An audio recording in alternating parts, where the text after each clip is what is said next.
Spending time alone is scary. Spending time alone in nature for weeks, months at a time, even more difficult. But let's see the medical troubles that they go through during their time alone. Let's get started. Bee-whoop. But now everything's soaked, so everything's gonna be 10 times as slippery. Why am I doing this in the rain? I never like to see anyone swing sharp weapons when the floor is slippery. Oh, just as I said that. Cut myself. Oh no. Getting a cut in the wild is really problematic, and it's not for the reason most people think. Most people will assume, oh my God, no Neosporin, how are you gonna manage? It's not the Neosporin that's the issue. It's the lack of clean water and exposure to bacteria, because really when you get a superficial wound, all you need to do is rinse it under cool, clean water. Maybe a little soapy water, but like a lot of people think hydrogen peroxide, Neosporin. No, you really don't need that. I tripped over a log. My axe doesn't have its face on it. I don't wanna go home. If it doesn't stop bleeding, I might be Bleeding is the acute problem, and that doesn't look like it's bleeding too bad. But the real problem for him is gonna be exposure to bacteria and infection setting in. Because that is a pretty big gash, pretty big opening. If he doesn't find a good way to clean it and cover it, that's gonna be an infection. I cut my arm. It just won't stop bleeding. Okay, we're coming out to you now. All right. So he's really alone. Stitches. Stitches. I can't take off the tape there because I'm going to start the bleeding again. It looks as though it's got some debris in there as well. Okay. I can't do that out here.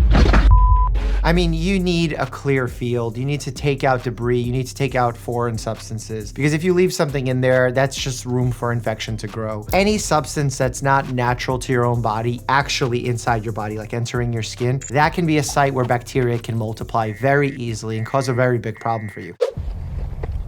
Dang toe, man. Both my feet feel totally warm, but then that tip of the toe just like hurts a little bit. Oh, that's so bad. I already know what's about to happen. So what happens when you get frostbite, your skin can feel warm, but the fluid that's inside your skin, remember it's like 60% water, that's freezing and causing damage. And when that happens, you need medical assistance ASAP, because the stage before frostbite is frost nip. But then once that transitions into numbness, that's when it's a problem. That's why some people don't even realize they have frostbite, because their nerves are numb and they don't feel it. A lot of people wonder why like the tip of the nose, the fingers, the toes are first to go. It's because these are the parts of the body that lose the most heat, especially unnecessarily because there's no organs here. So the body actually will clamp down on the arteries, limit how much blood flow is going to those areas because it wants to preserve warmth. And as a result, those areas start to die off first. I gotta get a fire going and warm up my toe. Sometimes rewarming can cause a really, really bad appearance of the area and a lot of pain. I have a really big blister on the tip of my toe. Yep, that's what causes the pain. That's frostbite. It's turned worse. It turned like this purple color. And that can get worse for up to 48 hours, actually. The danger of frostbite is once it becomes, like superficial frostbite is one thing, but deep frostbite, once it starts affecting the subcutaneous tissues, the muscles, the adipose tissue, the nerves, that's when you start destroying ability to move, and that's permanent disability that you don't want to sacrifice for a show. I sure lucked out with how many dandelions there are here, even though I don't care for them. Well, you know what's funny? I've critiqued before individuals eating dandelions, but like, it depends where the dandelions are. If they're on the side of the road where there's a lot of traffic, don't eat those. If there's a farm nearby with pesticides and all these things that you can't clean the dandelions with, don't eat them. But like in the wild, if you have nothing to eat, they are a good source of certain vitamins. They actually have more iron than spinach. And not just the flower, but the root is also edible. There's something happening when I stand up and I'm getting these head rushes. Yeah, head rushes, basically what we're talking about is early stages of a vasovagal syncope, where basically if you're dehydrated, your blood pressure isn't high enough to maintain enough circulation reaching your brain, because you have to fight against gravity in order to have the circulation, the blood reach the brain. And in order to do that, you need to have a good amount of blood pressure. And you need to have good reactivity from your blood vessels. So you need to have the little muscles around the arteries to pump a little bit in the legs. There's also many instances where this happens as a result of people taking medications incorrectly, or to having it happen as a result of certain medications. Whoa. Oh, he fell? See, what happens when you're on one of these shows alone and you faint? Did you just, like, good luck? Or do they have, like, a heart monitor?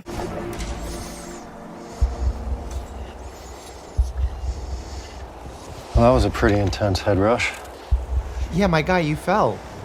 I've never had a head rush like this before. I've never heard of them described as head rushes. That's like a new term for me. The problem is, I think those dandelions are a diuretic, which makes you pee. And if they make you pee, then they're keeping my urine color clear. So I'm thinking that I'm hydrated when I'm really not. What can happen if you consume a diuretic is that your body starts getting rid of excess water. And when it does that, that changes your color of your urine to make it seem like you're well hydrated, number one. Number two, because it's getting rid of excess water, you're actually dehydrating yourself faster. So it creates two problems. That's why when folks consume a lot of coffee and they're like, oh, my urine is clear, I'm good, right? It's like, well, caffeine is a diuretic. So if you didn't drink coffee and just drank water, what color would your urine actually be?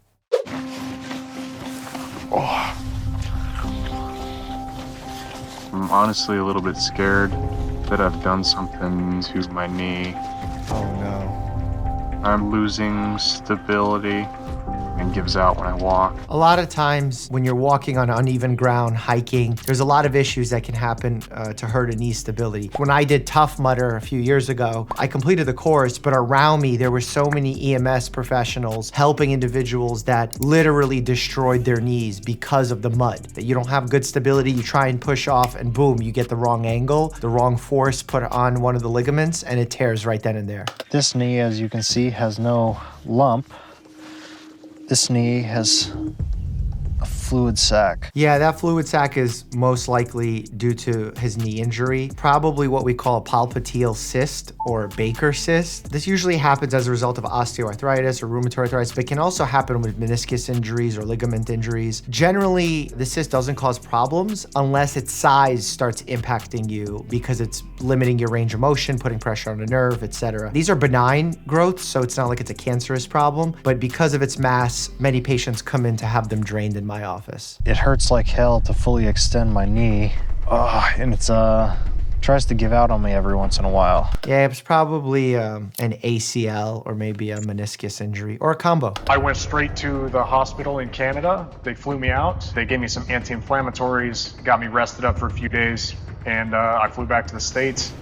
The knee was a torn meniscus and a partially torn MCL. Oh, MCL. Okay, so we got like 50% of that diagnosis. So I've been doing exercise therapy and physical therapy for, this interview's like 7 months now. Yeah, so a lot of people assume that with meniscus injuries, they need to absolutely go for surgery. That's not always the case. Physical therapy can help stabilize the joint, give added support by strengthening the surrounding structures, therefore allowing that area to heal. And yes, while it might not be perfect, it might allow you to get the same range of motion, the same strength that you would be happy with, that maybe surgery will also. So surgery shouldn't always be first-line therapy for these types of injuries. And we need to break out of that habit because too many times I see people going for surgeries that they don't need or aren't fully versed on the benefits versus side effects.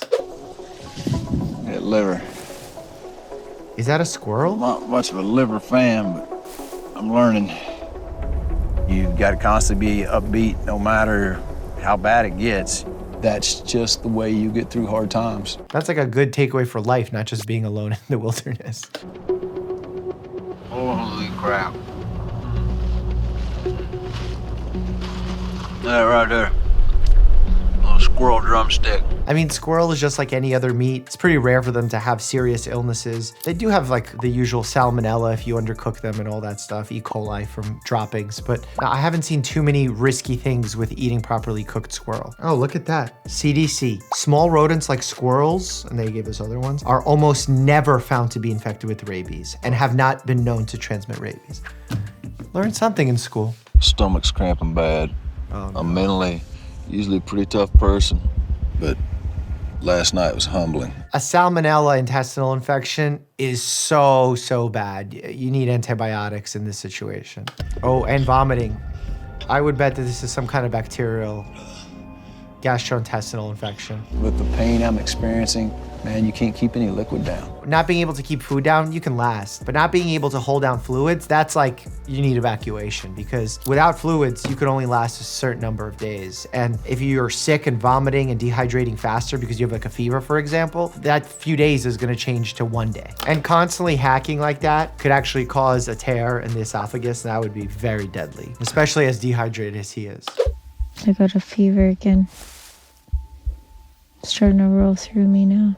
Fever sucks, I think especially on the it's wild. toxic buildup in me from that waste. I mean, I could die tonight.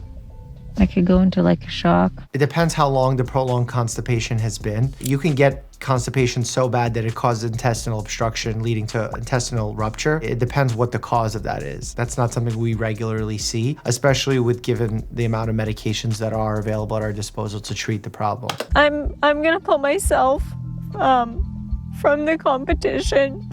I've been pretty sick, and I think you guys need to come and get me. I worry about in these situations having fever and abdominal pain, not about constipation, but more so about a diverticulitis, colitis, maybe even appendicitis. I wouldn't automatically assume all these symptoms are a result of constipation. I've been having a lot of cramps, stomach cramps. It's just this gut-wrenching, like, tensioning of my stomach muscles. I'm already starting to feel that some contaminated water was consumed here. Thinking Giardia. It causes such bad cramping and diarrhea. But I was thinking about the water. You know, is the water fresh as it pumps out of this marsh? Makes me wonder if I'm ingesting seawater. It could be salt water. It could be also dysentery, again, cholera. There's so many things that could be going on here. This is actually why one of the biggest movements worldwide is to provide clean drinking water, because leading deaths over the last like 30 years worldwide, especially for children, is dehydration and diarrhea. So clean drinking water is so important. I've been drinking water out of a creek with a dead fish rotting on the side of the bank. That's not good. How much of the water did you drink here? At least 10 quarts. I don't think I can go any further. You sure? Yeah. You're done? Yeah. I'm tapping out. I'm done. Wow. Yeah, look, water is a lifeline. To try to maximize my fishing ability, there's a couple of overhanging trees and logs, so I'm going to hang some line and hooks off of those in hopes that fish coming by, whenever they do, will take a hold of the bait and bite, and hopefully swallow and get hooked. Yay! Biggest fish! Oh, no, don't pull it out like that. Please don't pull it out like that. There's really two approaches here. One is a very specific way where you push down one end of the hook and with the string, pull the other end of the hook while applying pressure. And that kind of allows it to come out pretty painlessly. There's the other approach, which I don't like, where people say, push it through the skin and then with wire cutters or some other tool, break off the barb and then pull it out easily. I don't like that because pushing anything in deeper just threatens you hitting a nerve, a blood vessel, more bleeding, more damage. So I'd rather do the first approach, which is explained here quite well. That went in my skin all the way. Oh, don't pull it like that! And I lost the fish. Don't pull it like that. Listen to my technique! What do I do? I don't feel like it's safe to leave it in indefinitely. Okay, first of all, it's definitely not safe to leave it in indefinitely, but that's a technique you gotta know. I'm gonna see if I can lash the knife to the back of my hand to keep it in place. What is the purpose of this?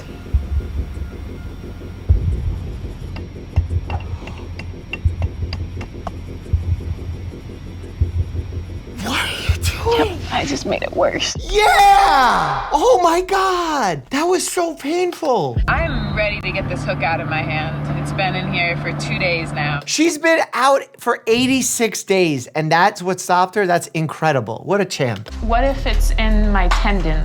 It moves the hook when I move my thumb. We will use Is there any? anesthesia.